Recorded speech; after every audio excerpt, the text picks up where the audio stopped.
Hello guys, तो weekly current affairs वाले video में अप्रैल मंथ के पहले वाले हफ्ते का ये हमारा पहला वाला पार्ट होगा। तो चलिए बिना टाइम वेस्ट करे इसको स्टार्ट करते हैं।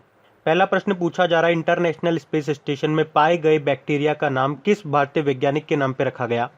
तो आंसर होगा अजमल खान। तो अभी हाल ही में नासा और यूनिवर्सिटी ऑफ सदर्न कैलिफोर्निया के द्वारा जेट प्रपल्शन लेबोरेटरी में किए गए एक रिसर्च में इंटरनेशनल स्पेस स्टेशन में बैक्टीरिया कि 4 स्ट्रेन का पता चला है।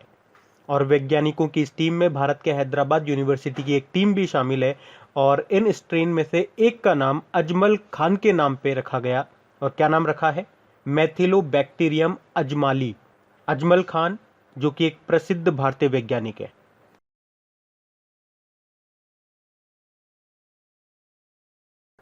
फिर बताइए किसे वर्ष 2020 के 30वें सरस्वती सम्मान के लिए चुना गया है? तो आंसर होगा डॉक्टर शरण कुमार लिम्बाले को। तो प्रसिद्ध मराठी लेखक हैं ये डॉक्टर शरण कुमार लिम्बाले, जिनको वर्ष 2020 के 30वें सरस्वती सम्मान के लिए चुना गया है। और इन्हें ये सम्मान उनके मराठी उपन्यास सनातन के लिए दिया जाएगा। और इससे पहले 2019 में जो 29वां सरस्वती सम्मान है वो किसे दिया गया था? प्रसिद्ध सिंधी साहित्यकार वासुदेव मोही को उनकी कहानी संग्रह चेक बुक के लिए दिया गया था। के बिरला फाउंडेशन के द्वारा ये सरस्वती सम्मान दिया जाता है। बाकी डॉक्टर शीला केनी राष्ट्रीय फ्लोरेंस नाइटिंगेल पुरस्कार जीता। डॉक्टर राजेंद्र सिंह भंडारी सुभाष चंद्र बोस आपदा प्रबंधन पुरस्कार जीता था। तो इस प्रश्न से डॉक्टर शरण कुमार लिम्बाले का नाम याद रखना। फिर हाल ही में किस पुस्तक ने फिक्शन के लिए बुक क्रिटिक्स अवार्ड जीता है? तो आंसर होगा हेमनेट। तो मैगी ऑफ फॉरेल के द्वारा लिखी गई हेमनेट, जिसमें ब्यूबोनिक प्लेग से शेक्सपियर के बेटे की मृत्यु का अनुमान लगाया गया।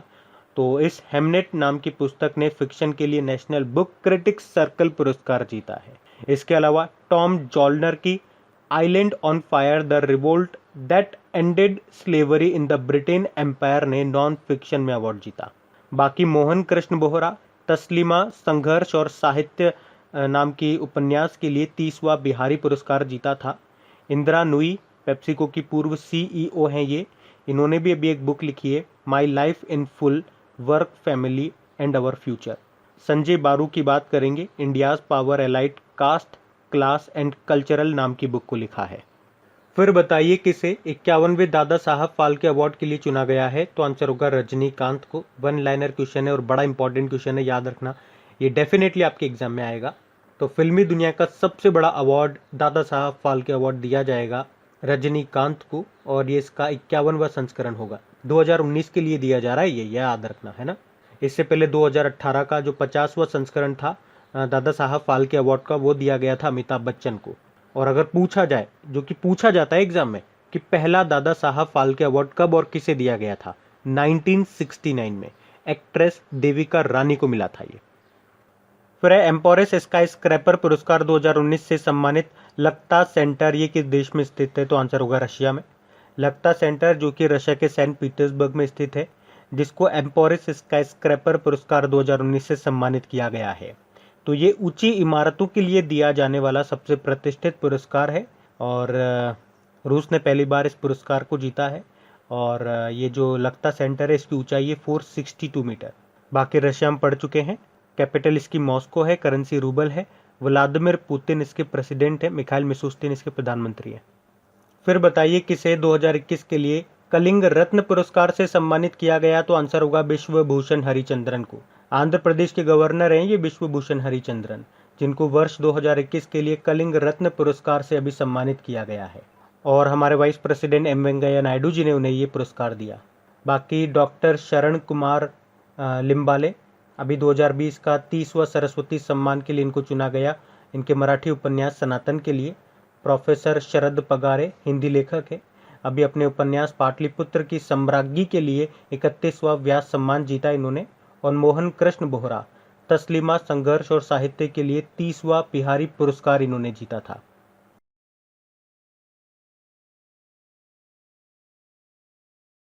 अच्छा बताइए, 2 हरित ऊर्जा कुशल शहर वाला भारत का पहला राज्य कौन सा बन गया है? तो आंसर होगा बिहार। तो बिहार भारत का पहला राज्य बन गया है जिसके पास 2 हरित ऊर्जा कुशल शहर हैं। इनमें से एक है राजगीर और एक है बोधगया। तो ये 2023 से पहली अक्षय ऊर्जा परियोजना के माध्यम से सौर ऊर्जा प्राप्त करना शुरू करेंगे। मतलब इन शहरों में जो एनर्जी आएगी वो अक्षय ऊर्जा से मिलेगी, ग्रीन एनर्जी होगी, रिन्यूएबल एनर्जी होगी। बिहार की कैपिटल पटना है, मुख्यमंत्री हो गए नीतीश कुमार और गवर्नर है फागू चौहान। बाकी आप जानते हो भारत का पहला एथेनॉल प्लांट की स्थापना कहाँ पे की जाएगी? छत्तीसगढ़ में। देश का पहला चंदन संग्रहालय बना है कर्नाटक में, और देश का पहला टायर पार्क बना है पश्चिम बंगाल में। अच्छा बताइए, पाक जलडमरू मध्य को यानी कि पाक स्ट्रेट को तैरकर पार करने वाली दूसरी भारतीय महिला कौन बन गई? तो आंसर होगा श्यामला गुली। तो हैदराबाद की रहने वाली हैं ये, 47 ईयर इनकी उम्र है, नाम है इनका श्यामला गुली, और ये अभी श्रीलंका और भारत के बीच में स्थित पाक स्ट्रेट को तैरकर पार करने वाली दूसरी भारतीय महिला बन गई हैं। पहली कौन थी? बुला चौधरी थी। बाकी आयशा अजीज भारत की सबसे कम उम्र की महिला पायलट बनी, और लेफ्टिनेंट भावना कांत 2021 के जो रिपब्लिक डे परेड हुई थी उसमें भाग लेने वाली पहली महिला पायलट बनी थी, और एम वीरलक्ष्मी भारत की पहली महिला एम्बुलेंस ड्राइवर बनी। फिर बताइए, अभी किस देश ने जानवरों के लिए दुनिया का पहला कोविड-19 टीका बनाया है? तो आंसर होगा रशिया ने। तो अभी रशिया ने कोविड-19 के खिलाफ जानवरों के लिए दुनिया का पहला टीका पंजीकृत किया है। इस टीके का नाम है कार्निवेकोव। रशिया, जिसकी कैपिटल मॉस्को है, करेंसी है रूबल। यहाँ के प्रेसिडेंट व्लादिमीर पुतिन है और प्रधानमंत्री हैं मिखाइल मिशुस्तिन। फिर बताइए, किस राज्य सरकार ने महेंद्रगिरी को राज्य के दूसरे बायोस्फीयर रिजर्व के रूप में प्रस्तावित किया? तो आंसर होगा उड़ीसा। तो अभी उड़ीसा सरकार ने महेंद्रगिरी को राज्य के दूसरे बायोस्फीयर रिजर्व के रूप में प्रस्तावित किया है। ये राज्य के गजपति जिले में एक पर्वत है और इसकी ऊंचाई है 1501 मीटर की ऊंचाई पर स्थित है। महेंद्रगिरी, हमने कहा, यह राज्य की दूसरी सबसे ऊंची चोटी भी है, और महेंद्रगिरी के निवासियों को सोरा लोग यानी कि सोरा पीपल कहते हैं। बाकी देखो, उड़ीसा की जो कैपिटल है भुवनेश्वर है। नवीन पटनायक यहाँ के मुख्यमंत्री हो गए, और गणेशी लाल यहाँ के गवर्नर हो गए। एस मुरलीधर यहाँ के चीफ जस्टिस बन गए। बाकी भारत का पहला एफपीओ पोर्टल लॉन्च किया अभी उत्तर प्रदेश सरकार ने। एफपीओ मतलब होता है फार्मर प्रोड्यूसर ऑर्गेनाइजेशन। अभी इथेनॉल संवर्धन नीति को लागू करने वाला देश का पहला राज्य बना था कौन सा? बिहार। अब बताइए, पहला पूर्ण विद्युतीकृत भारतीय रेलवे जोन कौन सा बन गया? तो आंसर होगा पश्चिम मध्य रेलवे। तो इस जोन के अंतर्गत आने वाली 312 किलोमीटर की रेलवे लाइन पूरी तरह से इलेक्ट्रीफाइड हो चुकी है। और भारतीय रेलवे ने क्या कहा कि वो कब किस वर्ष तक पूरी तरह से इलेक्ट्रीफाइड हो जाएगा? 2023 तक, और 2030 तक पूरी तरह से ग्रीन एनर्जी पे चलने लगेगा, अक्षय ऊर्जा यानी कि रिन्यूएबल एनर्जी पे चलने लगेगा। बाकी दक्षिण पूर्व मध्य रेलवे सबसे लंबी मालगाड़ी चलाई थी इन्होंने, जिसका नाम था वासुकी। और दक्षिण मध्य रेलवे की बात करेंगे तो डोर स्टेप बैंकिंग के लिए एसबीआई के साथ समझौता किया था इन्होंने। देखो, रेल मंत्री पीयूष गोयल है। और अभी रेलवे बोर्ड के नए चेयरमैन कौन बन गए? चलो, ये प्रश्न मेरा आपसे रहेगा। इससे पहले थे विनोद कुमार यादव, अभी नए कौन बन गए ये आपको बताना है कमेंट बॉक्स में।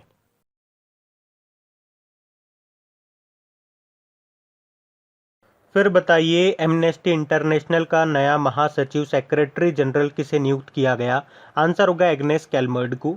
तो सऊदी पत्रकार जमाल खाशोग्गी की हत्या के बाद संयुक्त राष्ट्र की जांच टीम का नेतृत्व करने वाली एग्नेस कैलमर्ड को एमनेस्टी इंटरनेशनल का नया महासचिव नियुक्त किया गया है। एमनेस्टी इंटरनेशनल ये एक नॉन प्रॉफिट एनजीओ है जिसका हेडक्वार्टर आपको मिलेगा लंदन में। तो सिंपल सा याद रखना, एग्नेस कैलमर्ड का नाम। बाकी एनगोजी ओकोंजो-इवेला ये वर्ल्ड ट्रेड ऑर्गेनाइजेशन की पहली महिला अध्यक्ष बनी है। हेनरी मोनिच ये फेसबुक के पहले मुख्य अनुपालन अधिकारी बने, और एनडी जेसी अमेजन के सीईओ बने। फिर बताइए, ओएनजीसी के सीएमडी का अतिरिक्त प्रभार किसे दिया गया? तो आंसर होगा सुभाष कुमार को। एक्चुअल में अभी तक ओएनजीसी के जो सीएमडी थे वो शशि शंकर थे, लेकिन 31 मार्च को अब ये रिटायर्ड हो गए। तो अब सुभाष कुमार को ओएनजीसी के सीएमडी का एडिशनल चार्जेस दिया गया। ओएनजीसी मतलब oil and natural gas corporation. बाकी जीपी सामंत ये भारत के मुख्य सांख्यिकीविद, चीफ स्टैटिस्टिशियन ऑफ इंडिया बने।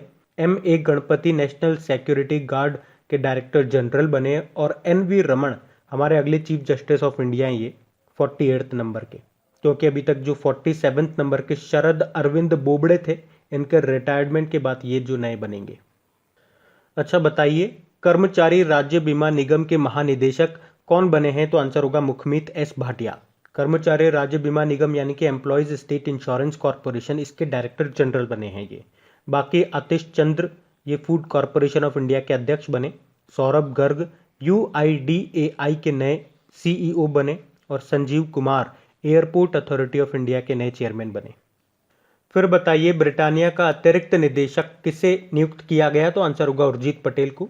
उर्जित पटेल कौन है? आरबीआई के पूर्व गवर्नर हैं ये, जिनको अगले 5 सालों के लिए ब्रिटानिया इंडस्ट्री का एडिशनल डायरेक्टर नियुक्त किया गया है। ये 2016 से 2018 तक आरबीआई के गवर्नर थे। अच्छा, एक प्रश्न मेरा आपसे रहेगा, अभी इन्होंने एक बुक लिखी थी, कई बार मैं आपको बता चुका हूं उस बुक के बारे में। अभी आप बताओ कमेंट बॉक्स में टाइप करके कौन सी बुक लिखी थी इन्होंने। और आरबीआई के वर्तमान में गवर्नर कौन है? शक्तिकांत दास है। साथ में ये भी बताओ शक्तिकांत दास कौन से नंबर के गवर्नर है आरबीआई के। बाकी एग्नेस कैलमर्ड एमनेस्टी इंटरनेशनल की नई सेक्रेटरी जनरल बनी। Vikas Singh supreme court bar association के नए अध्यक्ष बने और अनीश शाह महिंद्रा एंड महिंद्रा के मैनेजिंग डायरेक्टर और सीईओ बने। फिर है हाल ही में क्षमता निर्माण आयोग के अध्यक्ष के रूप में किसे नियुक्त किया गया? तो आंसर होगा आदिल जैनुल भाई को। तो भारतीय गुणवत्ता परिषद के पूर्व अध्यक्ष आदिल जैनुल भाई को क्षमता निर्माण आयोग यानी कि कैपेसिटी बिल्डिंग कमीशन के अध्यक्ष के रूप में नियुक्त किया गया है। बाकी सुभाष कुमार ओएनजीसी के सीएमडी का अतिरिक्त प्रभार मिला। MA Ganpati national security guard के डायरेक्टर जनरल बने। और मैंने आपको बताया एनवी रमन के बारे में, हमारे ये 48 नंबर के चीफ जस्टिस ऑफ इंडिया बनेंगे शरद अरविंद बोबडे के रिटायरमेंट के बाद, जो कि 47 नंबर के हैं।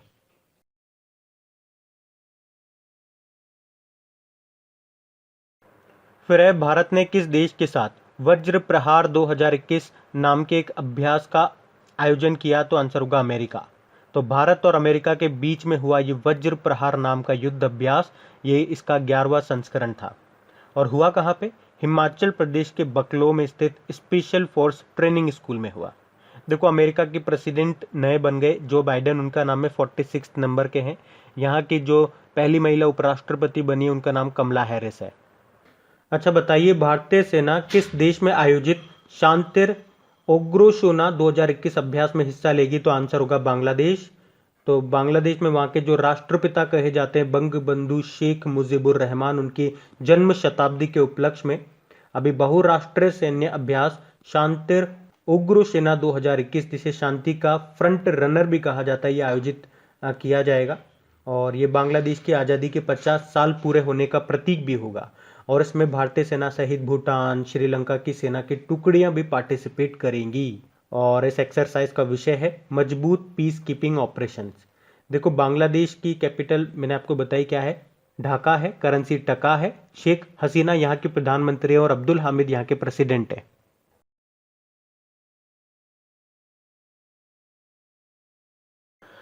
फिर बताइए अभी Delhi ISSF shooting world cup हुआ था, उसमें भारत किस स्थान पे रहा? पहले स्थान पे रहा। अभी मार्च में हुआ था ये। और इसमें भारत ने टोटल 30 मेडल जीते हैं, जिसमें 15 गोल्ड हैं, 9 सिल्वर हैं और 6 ब्रॉन्ज है। इसके साथ भारत टॉप पे है। सेकंड नंबर पे इसमें अमेरिका रहा। अच्छा, इंटरनेशनल शूटिंग स्पोर्ट्स फेडरेशन का हेडक्वार्टर कहाँ पर है? म्यूनिक, जर्मनी में। फिर बताइए 2023 में पुरुषों की मुक्केबाजी विश्व चैंपियनशिप किस देश में आयोजित की जाएगी? तो आंसर होगा उज्बेकिस्तान में। तो उज्बेकिस्तान की कैपिटल ताशकंद में होगी 2023 में पुरुषों की वर्ल्ड बॉक्सिंग चैंपियनशिप। ये इसका 22वां संस्करण होगा और उज्बेकिस्तान पहली बार इसे होस्ट कर रहा होगा। और उज्बेकिस्तान से अभी याद है ना, मार्च में हमने उज्बेकिस्तान के साथ एक एक्सरसाइज भी किया था। कहाँ पे? उत्तराखंड में। एक्सरसाइज का नाम था डस्ट लिक। उज्बेकिस्तान की कैपिटल ताशकंद है, करेंसी सोम है, प्रेसिडेंट है शौकत मिर्जियोयेव। फिर बताइए अभी किसने Bahrain grand prix formula 1 race को जीत लिया है? तो आंसर होगा लुइस हैमिल्टन ने। तो ब्रिटेन के फार्मूला 1 ड्राइवर हैं ये लुइस हैमिल्टन, और अभी इन्होंने Bahrain grand prix formula 1 race को जीत लिया है। और ये किस कंपनी के ड्राइवर हैं, किस कंपनी की गाड़ी चलाते हैं, इस तरह का प्रश्न भी एग्जाम में आता है। तो मर्सिडीज के ये ड्राइवर हैं। फर्स्ट पे रहे लुइस हैमिल्टन जो कि मर्सिडीज के ड्राइवर हैं। सेकंड पे मैक्स वर्स्टपन रहे जो कि रेड बुल के ड्राइवर हैं। और तीसरे नंबर पे रहे वोल्टेरी बोटास जो कि मर्सिडीज के ही ड्राइवर हैं।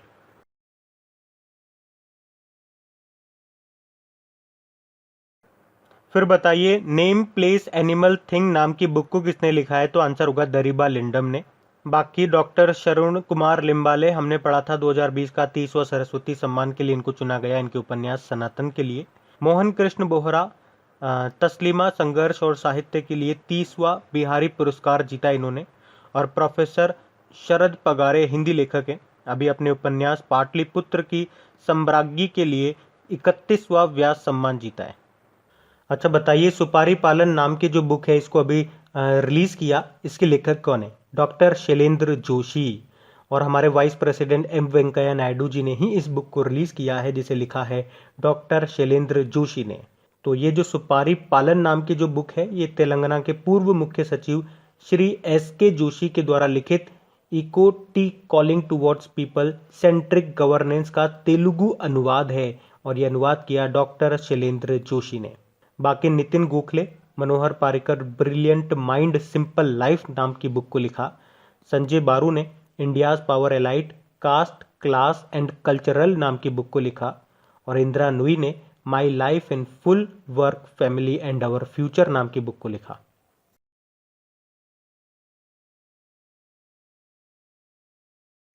फिर बताइए, उत्कल दिवस ये कब मनाया गया? तो आंसर होगा 1 अप्रैल को। एक्चुअली 1 अप्रैल 1936 में उड़ीसा को एक अलग राज्य के रूप में घोषित किया गया था, और इसी के उत्सव में हर साल को 1 अप्रैल को उत्कल दिवस के रूप में मनाया जाता है। इसे ही ओडिशा दिवस या उत्कल दिवस या उत्कल दिबासा के रूप में भी जाना जाता है। उड़ीसा की कैपिटल भुवनेश्वर है। मुख्यमंत्री हो गए नवीन पटनायक और गवर्नर है गणेशी लाल। अभी नए चीफ जस्टिस बने थे एस मुरलीधर उनका नाम है। और बताया मैंने आपको कि आरबीआई की स्थापना भी कब हुई थी? 1 अप्रैल 1935 को। फिर बताइए, विश्व ऑटिज्म जागरूकता दिवस ये कब मनाया गया? तो आंसर होगा 2 अप्रैल को। तो दुनिया भर में ऑटिज्म स्पेक्ट्रम डिसऑर्डर से पीड़ित लोगों के बारे में जागरूकता बढ़ाने के लिए हर साल इसे 2 अप्रैल को मनाया जाता है। ऑटिज्म क्या है? तो ये एक डिसऑर्डर है, मतलब एक दिमागी बीमारी है जिसमें मरीज न तो ठीक से बात कर पाते और न ही दूसरों की बातों को समझ पाते। मतलब आप उनसे संवाद स्थापित, कम्युनिकेशन स्थापित नहीं कर सकते। ये एक डेवलपमेंट डिसेबिलिटी है और इसके लक्षण बचपन में ही नजर आ जाते हैं। तो सिंपल से याद रखो, 2 अप्रैल को वर्ल्ड ऑटिज्म अवेयरनेस डे मनाया जाता है। और 2 अप्रैल को ही इंटरनेशनल चिल्ड्रंस बुक डे भी मनाया जाता है, अंतर्राष्ट्रीय बाल पुस्तक दिवस, जिसकी थीम थी द म्यूजिक ऑफ वर्ड्स।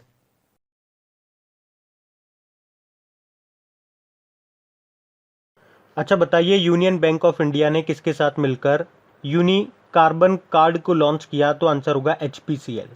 तो यूनियन बैंक ऑफ इंडिया ने NPCI यानी कि national payment corporation of India के रुपे प्लेटफॉर्म पर HPCL को ब्रांडेड क्रेडिट कार्ड, जिसका नाम है यूनिक कार्बन कार्ड, को लॉन्च किया है। ये एक सबसे यूनिक कार्ड है जिसे यूनियन बैंक ऑफ इंडिया और HPCL ने रुपे के साथ मिलकर के बनाया है। देखो, यूनियन बैंक ऑफ इंडिया, इसका हेडक्वार्टर मिलेगा आपको मुंबई में। इसके CEO हैं राज किरण राय, और इसकी टैगलाइन होती है good people to bank with. और HPCL यानी कि हिंदुस्तान पेट्रोलियम कॉरपोरेशन लिमिटेड, इसका भी हेडक्वार्टर मुंबई में है और इसके मैनेजिंग डायरेक्टर MK सुराना है। फिर बताइए, हाल ही में जारी ग्लोबल जेंडर गैप रिपोर्ट 2021 में भारत की रैंक क्या रही? तो आंसर होगा 140। और इस इंडेक्स को जारी किया किसने? इस रिपोर्ट को जारी किया वर्ल्ड इकोनॉमिक फोरम ने। और भारत इसमें 156 देशों में से 140वें स्थान पर रहा। टॉप पे इसमें आइसलैंड रहा, 12वीं बार इसने इस लिस्ट को टॉप किया। सेकंड पे फिनलैंड है और तीसरे पे है नॉर्वे। बाकी भारत के कुछ पड़ोसी देशों की बात करेंगे तो बांग्लादेश 65 नंबर पे है, नेपाल 106 स्थान पे रहा, श्रीलंका 116वें स्थान पे रहा, और भूटान 130 पे रहा, पाकिस्तान 153 पे और अफगानिस्तान 156 पे है। भारत 140 पे है। उसके अलावा अभी जो वर्ल्ड हैप्पीनेस इंडेक्स जारी किया था यूनाइटेड नेशन ने, उसमें भारत 139 पे था। टॉप पे उसमें फिनलैंड था। और जो अभी ग्लोबल हाउस प्राइस इंडेक्स आया था उसमें भारत 56 पे था। टॉप पे टर्की था। और अभी इकोनॉमिस्ट इंटेलिजेंस यूनिट ने डेमोक्रेसी इंडेक्स 2020 को रिलीज किया था, उसमें भारत 53 नंबर पे रहा। टॉप पे था नॉर्वे। फिर बताइए, भारत किस देश में रूपपुर परमाणु ऊर्जा संयंत्र स्थापित करेगा? तो आंसर होगा बांग्लादेश में। तो भारत जो है ये बांग्लादेश के रूपपुर में परमाणु ऊर्जा संयंत्र का निर्माण करेगा, और इस परियोजना पर भारत रशिया के साथ मिलकर काम कर रहा है। तो भारत और रशिया, तो भारत रूस करार के तहत किसी दूसरे देश में परमाणु ऊर्जा परियोजना बनाने के मामले में ये पहला प्रयोग है। और भारत इस न्यूक्लियर प्लांट के लिए ट्रांसमिशन लाइनों के विकास में भी सहायता करेगा। ये बांग्लादेश के पद्मा नदी के किनारे रूपपुर में बनाया जा रहा है, जो कि बांग्लादेश का पहला न्यूक्लियर पावर प्लांट है। इसमें 2 यूनिट है और प्रत्येक की जो कैपेसिटी है 1.2 गीगावाट है। तो ये पहली बार है जब भारत देश के बाहर किसी भी परमाणु परियोजना में शामिल होगा, क्योंकि देखो भारत जो है वो न्यूक्लियर सप्लायर ग्रुप का हिस्सा नहीं है, इसलिए हम परमाणु ऊर्जा रिएक्टरों के निर्माण में सीधे भाग नहीं ले सकते हैं, इसलिए हम रशिया के साथ मिलकर के काम कर रहे हैं। बांग्लादेश की कैपिटल ढाका है। बिम्स्टेक का हेडक्वार्टर भी आपको मिलेगा ढाका में। करेंसी है टका। प्रधानमंत्री है शेख हसीना। प्रेसिडेंट अब्दुल हामिद है।